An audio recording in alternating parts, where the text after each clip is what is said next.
what's good, self-direct investors? I hope you're all doing great, and I want to welcome you back to my channel. If you're new here, my name is Jordan. I'm the mind behind Make More Capital, and today we're coming at you with a midweek update in the world of cannabis. Now, before we jump in, if you enjoy this video or you learned something, please just leave a like on it, as it really helps out my channel. And of course, if you want to learn how to take advantage of this generational investment opportunity, subscribe below so that you don't miss any future videos, and then there's plenty of content for you to go back, rewatch, and educate yourself with. I've tried to put all the news and facts in one place so that you can watch episodes over time to learn about the evolution of the industry, identify top companies that you keep seeing pop up, and take advantage whenever you feel ready if you wish to do so. We're going to start with this big news from Tom Angle as he reports from Marijuana Moment that a Senate Judiciary Subcommittee chaired by Senator Cory Booker just scheduled a hearing on cannabis for next Tuesday, likely to closely coincide with the introduction of a much anticipated federal legalization bill he's sponsoring with Schumer and Weldon. And so while we're waiting for them to drop the CAOA officially, which we know will be dead on arrival, this is interesting news, which gives us the belief that they are actually taking this seriously and considering keeping some of their campaign promises and working towards getting something passed from now until November. And so obviously there's a lot of talk, not a lot of definitive action, so just want to relay this news as it comes, but we'll look forward to see what this can happen or what this could lead to next week. And with that though, happy to share from WashingtonTimes.com as they report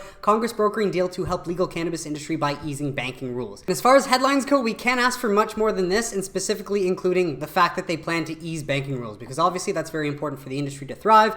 That's half of their campaign promises, essentially. And with that, though, just want to scroll all the way to the bottom because this article doesn't highlight anything that we don't already know, but I just wanted to share this interesting tidbit at the end. From Morgan Fox, political director at NORML, a group that advocates for legalization of cannabis, said that Senate Democrats are concerned they won't find enough Republicans to pass the broader decriminalization bill before the end of the year, and after that, Republicans could take over one or both chambers of Congress. So in the meantime, the SAFE Banking Act and other incremental reforms, such as the HOPE Act, could potentially pass the Senate and would most likely just sail through the House without any problems, Mr. Fox said. And so again, that's coming from a NORML correspondent, a political director at NORML, not from a member of Congress or anything like that. So we still want to take it with a grain of salt, but it is complementary to the title. Could this represent a possible incoming shift from the Dems inaction and doing nothing for the last year and a half to Congress actually doing their job, keeping their campaign promises and working for the American people? We'll have to wait and see. But with that, we did get Biden repeating his empty campaign promises again. So thanks, Todd, for sharing this one from Marijuana Moment. As Biden repeated, "I don't think anyone should be in prison for the use of cannabis," one of his few talking points he remembers that's not on a teleprompter, said Biden Saturday night on the White House lawn stepping off Marine One, as apparently Biden says he's working on fulfilling cannabis campaign pledge to free prisoners. Yeah, we'll believe it when we see it, but again, better to hear this than not. And with that, Jeff Schultz did share this interesting one from MJ BizDaily that I thought was worth sharing because it's just a different tone from Booker that we're used to getting. This quote from Senator Booker: "I believe in our bill, but I'm open to negotiating a way to get this urgently needed bill, safe banking, over the line." And that's the first we're hearing this sort of change, at least in sentiment as well, from Booker, as this one from U.S. House Democrats demand Senate pass its own cannabis banking bill. And so with that, nothing new that we don't already know, but this article will be below if you wanted to read it. Just wanted to share that interesting sentiment change from Booker, as he seems to be a little bit more lenient towards actually passing SAFE, which obviously would help those in New Jersey, New York, and everyone in the industry. And well, it's great to see that SAFE is getting a bit more love. Not all cannabis amendments did, as Marijuana Moment reports that the House will not vote on cannabis amendments for veterans and public housing residents after committee snag, which is such bullshit, because while we did love to see SAFE make it into the NDAA, as we've got Plan B underway, unfortunately, we do want to see veterans getting access to the safer, non-addictive alternative that is not killing 100,000 Americans every year. That seems like it should be a no-brainer, and public housing residents should not be kicked out of their housing for using cannabis, especially in states where cannabis is legal. And why these did not make it in, I do not understand, but sadly, a key House committee on Monday rejected bipartisan spending bill amendments to promote veterans' medical cannabis access on procedural grounds, while another pair of measures to provide protections for people who use cannabis in federally assisted public housing was pulled before the panel had a chance to vote. So, which is extremely sad, and it's a prime example of politicians working for their private interests and donors and not for the will of the American people. And on top of that, the panel also refused to allow a measure that includes provisions to make it easier to study Schedule I substances like cannabis and many psychedelics to move to the floor, vote a vote. And so unfortunately, it seems the only thing to have made it through in the last week in terms of cannabis amendments is the Safe Banking Act into the NDAA. Everything else has been cut. So if that doesn't tell you that you just got to follow the money to find out what's really going on behind the scenes, I don't know what will. And so with that, we move on to some snippets from investment firms. So thank you, Todd Harrison, for sharing this one from Viridian on U.S. cannabis, talking about Safe Banking Act. Is the 6th time a charm for the Safe Banking Act. I honestly thought this was the 7th time, but but I digress. Either way, sharing what Viridian has to say. And so you can pause to read for a bit of a highlight of what we saw over the last week down here. And then they've got a bit more bullet points. And so I'm not going to read all of them. You can pause to read, but I'm just going to read what they have at the bottom. So they do believe some version of the SAFE Act will eventually pass, representing the most likely compromise of the interests of states, MSOs, and financial institutions. Full federal legalization is still years away at best. 100% we do agree. Unfortunately, that is the reality. Well, the unspoken truth is that too many constituents would be losers in federal legalization, including most MSOs in virtually all limited license states. Conflicting interests will continue to make finding a difficult or compromise difficult. And so keep in mind, that is just what Viridian believes. So take it with a grain of salt. They're just an investment firm that does get a lot more information to try and make these speculative decisions than we do, but does not mean that that is how things will actually pay out. So again, this is Viridian on US Cannabis. Well, we've got this one from Bloomberg on US Cannabis. So thanks, Todd, for sharing this one. And they could just make this title, Cannabis Banking Bill Likely to Pass. Only before adding, but banks may not partake, because they have to add a negative to this positive headline. And so with that, Bloomberg Intelligence shares a few developments they believe after the recent news. And so number one, bill would give cannabis banking safe harbor. And so you can pause to read, but this is optimistic as it leads us to believe that this would allow institutions to start to invest without fear of federal prosecution. And we could possibly see some changes in the back end from FinCEN and AML guidance that would allow for eventual uplisting. But so these are the key points and possible changes that could come from this. And these might include down here why banks may not partake, but I imagine they're not going to pass up on this easy money once we get that incremental shift that allows them to. And number two, odds still favorable for Banking Act passage. And so again, this is what Bloomberg Intelligence has to say. Take it with a grain of salt, as it is still simply just speculation. Well, lastly, we've got Roth on US Cannabis. So thanks, Todd, for sharing this one. So just going to share these snippets. You can pause to read or grab the link below. US Cannabis second quarter 2022 preview, macro impacting NT, legislative progress warming. And so you can pause to read that. And then several upside catalysts at the state and federal level in the coming months, potentially, while warming up to potential legislative passage later in this year as well. Builds off of everything we've been saying, that from now until November, if the Dems want to keep their campaign promises and do their jobs and increase their chances of being reelected, this is one avenue that they can take. And so with that, wanted to share this one from Weed Street 420. And so he shares, so what are you seeing in MSOs is just 2.5 billion of shorts covering. Where are the new buyers? And so while he does share that, it is interesting just to relay what he shares from, I believe, is Bloomberg as well. But apparently, short interest in pot stocks has tumbled to US 632 million from US 3.14 billion in May of 2021. And so unbelievable to think of what we've put ourselves through in the last year and a half. Possibly on purpose as well. But again, what doesn't kill you does make you stronger. And so considering the fact that the shorts have gone from 3.1 billion to 632 million does make us optimistic. But then he asked, yeah, where are all the buyers? Well, the good news is that slowly but surely they are creeping their way back in. So I wanted to share what Jungle Java had to say. While there was a break from inflows today, Dan was busy with some shopping for the Advisor Shares MSOS ETF. And so here are the changes made to the holdings for July 19th as of yesterday. Position 17.29 million versus 21.87 million at the start of, I think, Tuesday, I believe. And so with that, just happy to share that Dan spent about 4 million buying up a few more shares in some of these very undervalued assets. So while 21.8 million is nothing compared to the inflows that we were seeing in early 2021 at the peak of the euphoria stage, the good news is that this is considerably more than what we were seeing a month ago when inflows were ranging from 1 to 4 million. And so with that, does highlight that some investors are starting to pay attention again, and they're slowly but surely easing their way back in, as they might be believing that the sentiment is shifting as well, based on what they're seeing in titles and headlines from media outlets as well. So it all depends on your investment strategy. For me personally, I'd rather be in, and while I'm holding heavy bags, any upward movements is good news for me.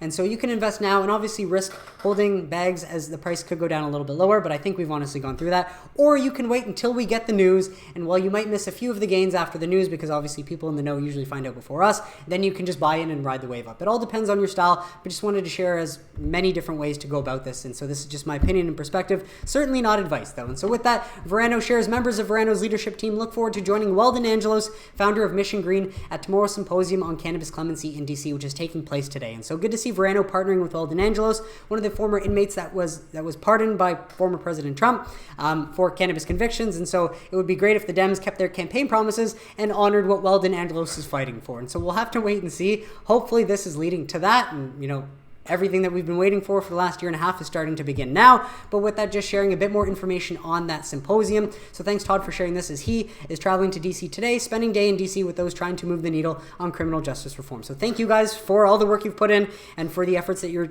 putting in making this actually happen and potentially making this a reality. And so just wanted to share what is happening today and what we can expect out of this session.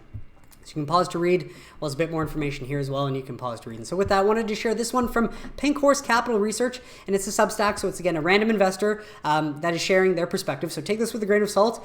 Pink Horse Capital Research, I did find them on Twitter, and so you can check them out. I'll probably just share the link below just so that I can source them as well. But they're the ones who wrote this. Trulieve Cannabis Corp, a titan in the making. So just wanted to share this. If you're interested in Trulieve, or if you're invested in Trulieve, as I am, I read through this, and obviously it just makes me more confident in the investment, and it reiterates all the fundamentals that I've been highlighting over the last year and a half on this channel as well. And so if you wanted to read more about Trulieve, you can grab this link below if you're interested. But with that, Jungle Java shares some good news out of states, as edibles soon available through Minnesota Medical Cannabis Program. These gummies and edibles from the program are separate from the hemp-derived edible cannabis products that became legal in Minnesota at the beginning of July, which means that these new gummies and edibles will contain THC. And the best part is that when Minnesota says soon, they actually mean it, because these new THC gummies for the medical patients of Minnesota will be available as of August 1st. So good job, Minnesota, for working quickly and getting these available for your citizens. Well, I wanted to share this one from MJ Stock Trader, which highlights progress. As the CT governor stated, about 6 months away from CT going rec, and good news for Verano, Trulieve, and Green Thumb Ministries in the state. But the good news is that the Department of Consumer Protection has announced the names of the 16 applicants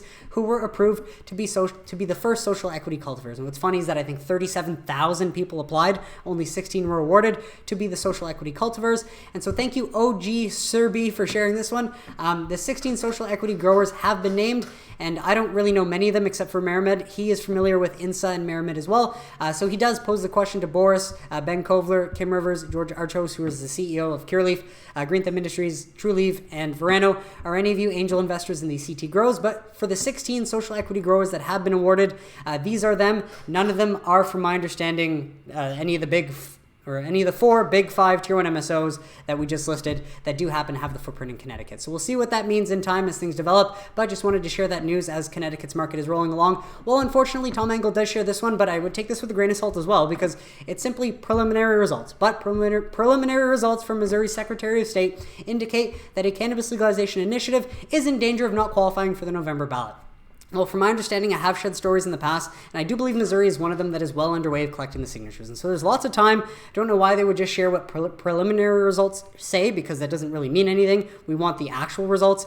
But either way, I do look forward to sharing with you the definitive results that we get out of Missouri once we do finally get them. And I imagine they are going to be more positive than the sentiment here based on what we've seen from past reports, as this could just be a scare tactic from the Secretary of State trying to make activists on the ground believe that they're not making the progress that they actually are making. But we're just going to have to wait and see until then. And so with that, wanted to share some studies. This first one from Jungle Java. So thank you, Jungle Java, for sharing, as Colorado company to research cannabis as a treatment for Parkinson's disease via Forbes. So just happy to share that more private companies are getting the right and the ability to research cannabis for its medical benefits, as opposed to only seeing specific partnerships with the DEA looking for possible harms, as they've always done all along, as opposed to medical benefits. And so the more people we can get actively researching, regardless of who's funding them, the better, because we're just going to collect as much data as possible to get us the most possible collective accurate results of how effective cannabis is as a medicine. But with that, wanted to share another one from Normal, as case report, low doses of THC-rich cannabis extracts show encouraging results in patients with Alzheimer's, as cannabis microdosing is associated with cognitive and behavioral improvements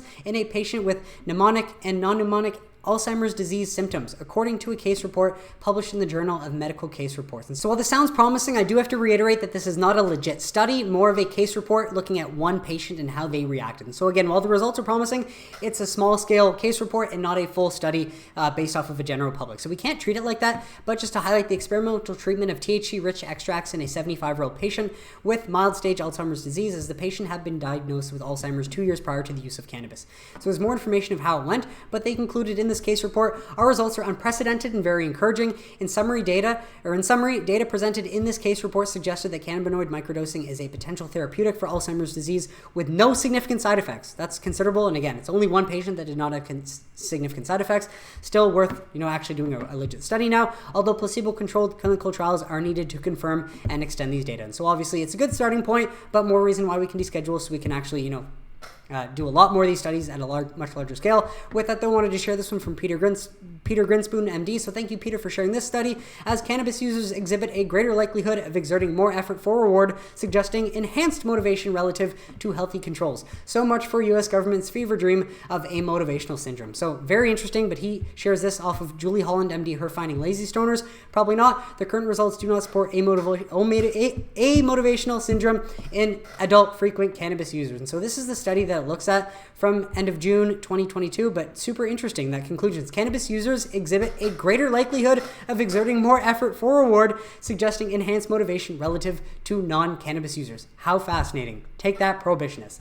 And so lastly, just wanted to share a bit of news from other cannabis companies, mainly Canadian ones, from New Cannabis Ventures reporting that Canopy Growth retires $263 million worth of debt, obviously to help improve their balance sheet, as the retirement of approximately this much debt strengthens their balance sheet and preserves cash to support future growth. So this is obviously healthy for the longevity and the continuation of Canopy Growth as a cash-burning company. And so it previously announced the exchange transaction of certain 4.25% unsecured notes due 2023 in order to reduce its debt obligations by approximately $263 million. And so Constellation Brands, through its wholly owned subsidiary Greenstar Canada Investment Limited Partnership, participated in the transaction. So from my understanding, and do correct me if I'm wrong, but Constellation Brands bought the debt to make Canopy's balance sheet look a little bit better for them. And so let me know in the comments if I was accurate with that or if not. But obviously why they're saying they did this: as we navigate global economic and capital market headwinds, this action has enabled us to deleverage our balance sheet, preserve cash, and reduce interest payments by addressing a substantial portion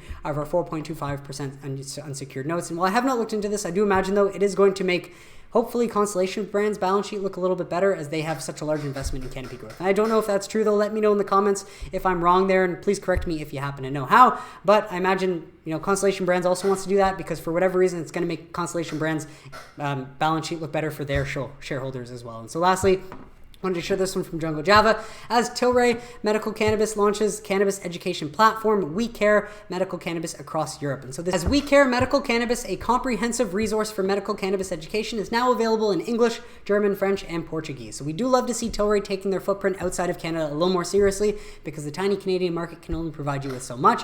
And it is great to see this in line with when we're seeing many European leaders come together and say that the status quo is untenable, and then we're seeing Germany take the head start and working on getting their legislation done, and then hopefully launching an adult use program. And so as Germany might take the lead, we'll see other European nations follow. And the first step towards normalizing cannabis is education. And so with that, we'll see how quickly this could lead to medical reform and then eventually adult use legalization across Europe. And that is it for today's episode, folks. I want to thank you so much for tuning in.